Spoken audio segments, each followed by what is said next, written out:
Pemerintah Kota Lok Sumawe Aceh menerapkan program Jumat Bersih, di mana seluruh dinas diinstruksikan melaksanakan gotong royong kebersihan terutama di kawasan rawan banjir dan kumuh pada Jumat 20 Januari. Petugas juga mengerahkan sejumlah alat berat untuk menggali parit baru serta membersihkan sampah yang menyumbat aliran air.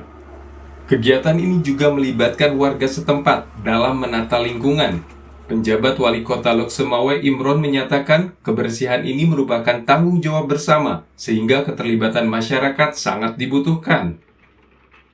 Hal yang sangat krusial, tapi kalau saya lihat ini di kota ini kita betul-betul harus menjaga bersama. Kalau tidak, saya yakin dan percaya itu akan menjadi darur sampah.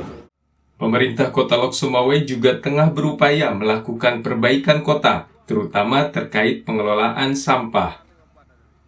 Dari Kota Lok Sumawe, Provinsi Aceh, Trifani, Kantor Berita Antara mewartakan.